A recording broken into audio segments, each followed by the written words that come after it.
মুক্তিযুদ্ধ কি আওয়ামী লীগের পৈতৃক সম্পত্তি নাকি? এই এই যে দেশের যে মানুষগুলো মারা গেছে 30 লক্ষ মানুষ নিয়েও কিন্তু দেখবেন কত হাসি ঠাট্টা তামাশা চলছে, অনেক রকম ক্যারিকেচার চলছে। এবং এই যে ক্যারিকেচার করা হচ্ছে, এই রক্তের প্রতি যে অবমাননা, এইটা কি আপনি মনে করেন যে একদম মানুষের মনে লাগছে না? কাজেই এই ভোটগুলো সব জামাতের কি করে চলে যায়।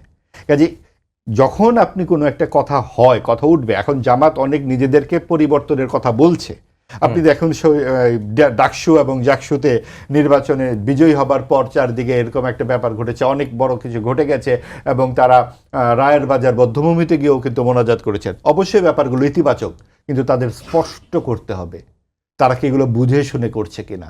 নারীর প্রশ্নেও তাদেরকে পরিষ্কার অবস্থান নিতে হবে। সবচেয়ে বড় কথা, ইসলামী আইন বা শরিয়া আইনের ভবিষ্যৎ কি হবে বাংলাদেশে, মানে বাংলাদেশের ভবিষ্যৎ চেহারাটা কি, এই ব্যাপারে তাদের অবশ্যই স্পষ্টতা রাখতে হবে। না হলে এই রকম জোড়াতালি দিলে, সেই জোড়াতালি যদি আমরা আজকে আওয়ামী লীগের প্রশ্নেও দেই, জামাতের প্রশ্নেও দেই, এমনকি এনসিপির প্রশ্নে দেও, বিএনপির প্রশ্নে দেই, জোড়াতালি কিন্তু শেষ পর্যন্ত জোড়াতালি।